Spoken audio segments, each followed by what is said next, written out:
we've already seen techniques related to the diabetic retinopathy.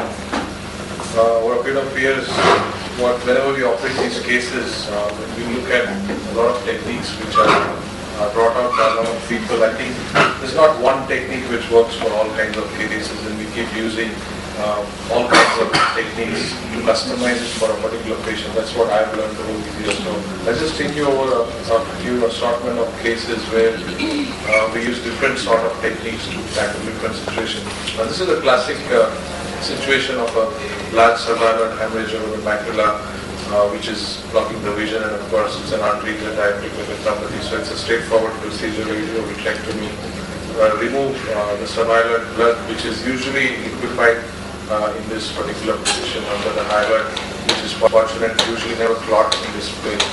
And once you've cleaned it, you can identify the areas from where there was bleeders. You could diaphragmize and then do a classic endo laser therapy, and then you're more or less sorted for the situation. So this is a very classic situation of diabetic retinopathy case coming to you for surgical indication. This is again a more denser subhyaloid hemorrhage where our came up to doing a vitrectomy is to go and find the hyaloid plane, remove it, and then again expose that liquefied which we were talking about.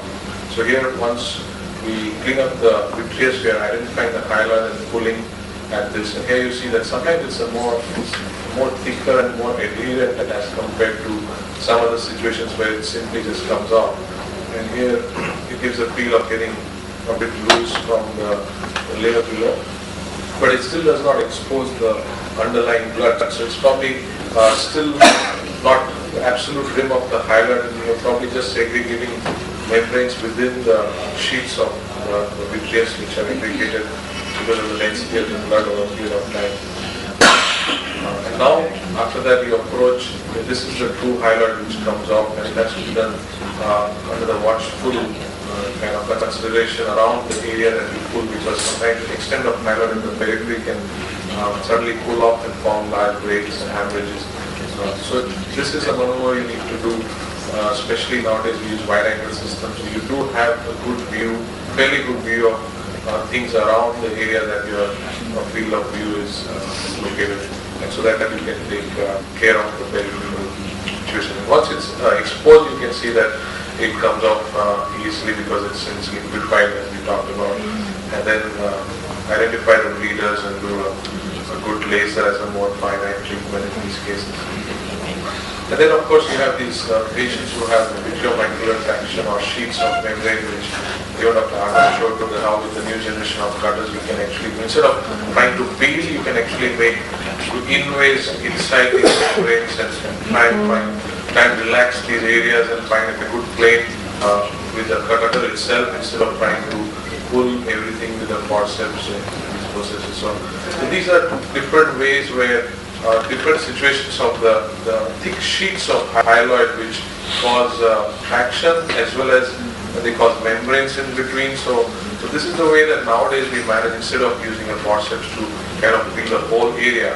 And at times I also leave the peripheral part of these sheets the way it is, not always try to remove them unless they are loosely adherent like this. And as you also saw in the previous video, you can just take your cutter and just go and keep trimming them, and you get a good plane at times.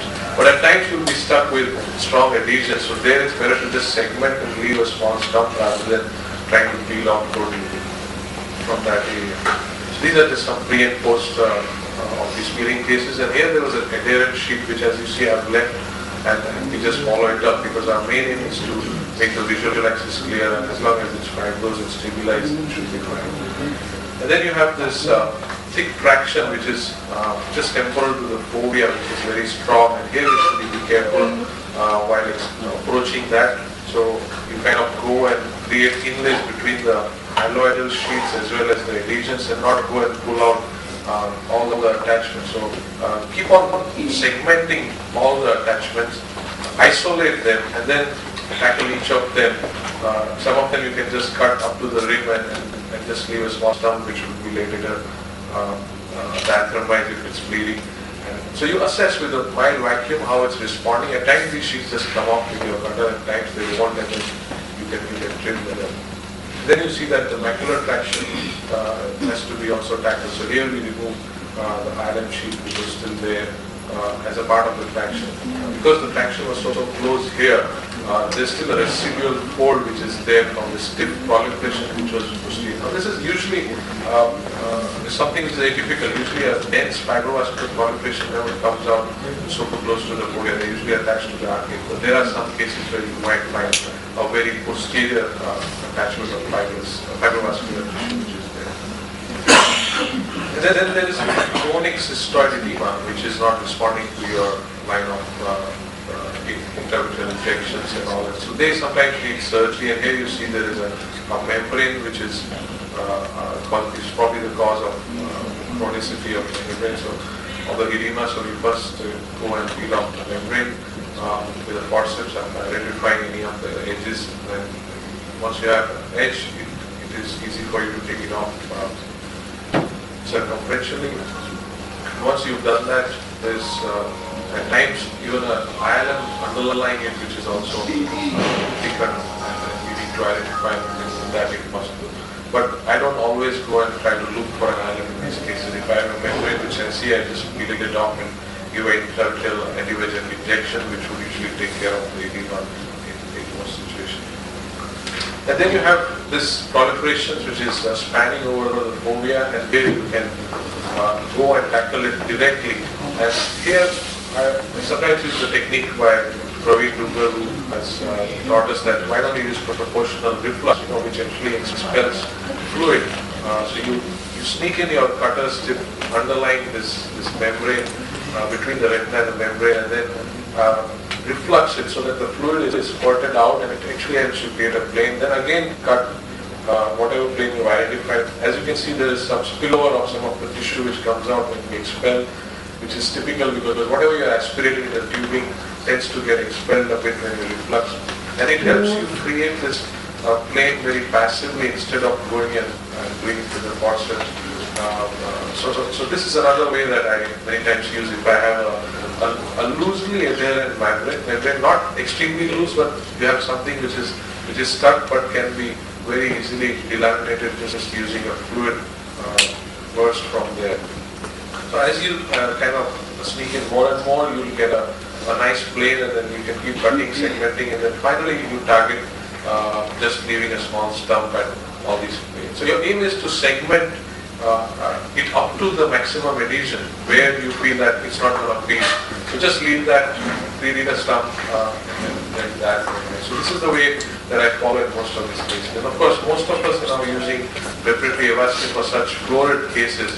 And this is a case where avastin has not been used, and we are all used to seeing a bleed which occurs at times when you pull off these shreds of attachment. There's suddenly a lot of ooze which comes out with delays.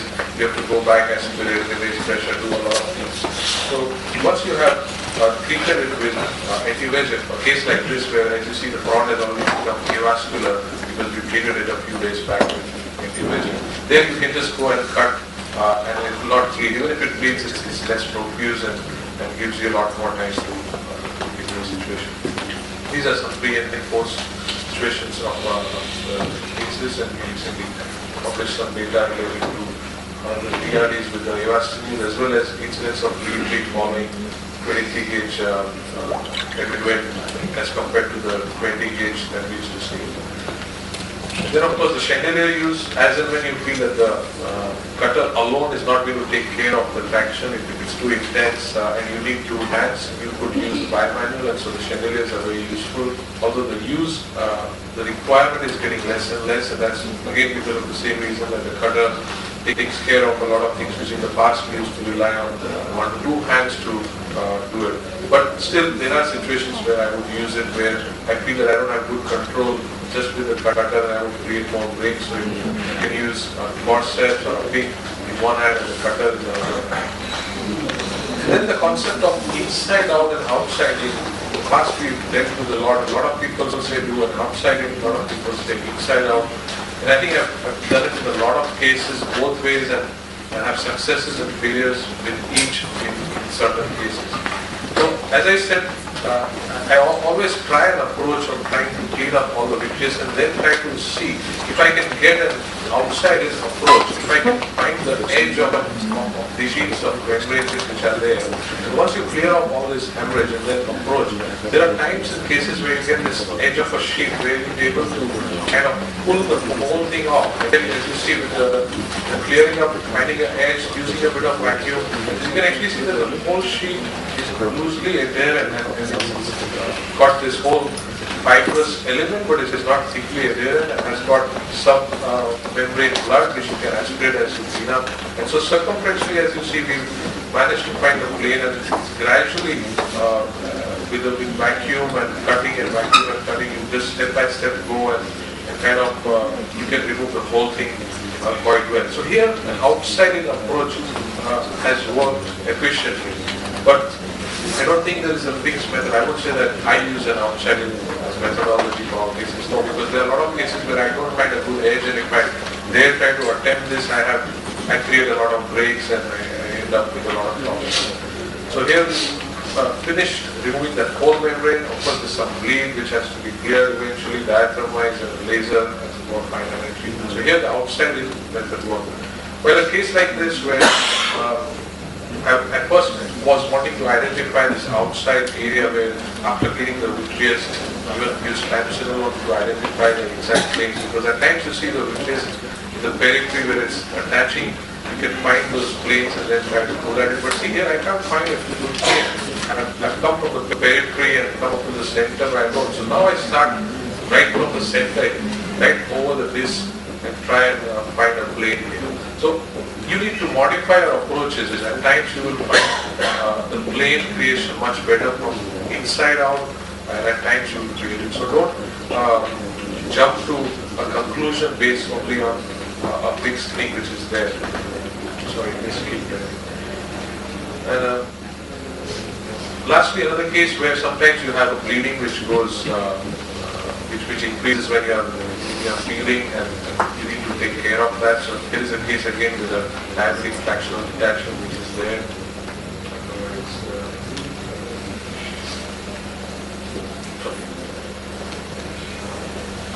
So you first clean off the vitreous which is there, and then as you see there are vascular proliferations which are adherent there, which we pull that from that area and remove, but then there is a bleed which starts. So these are things we need to tackle. We need to constantly go and create a pressure rise to stop the bleeding, aspirate it to a diaphragm.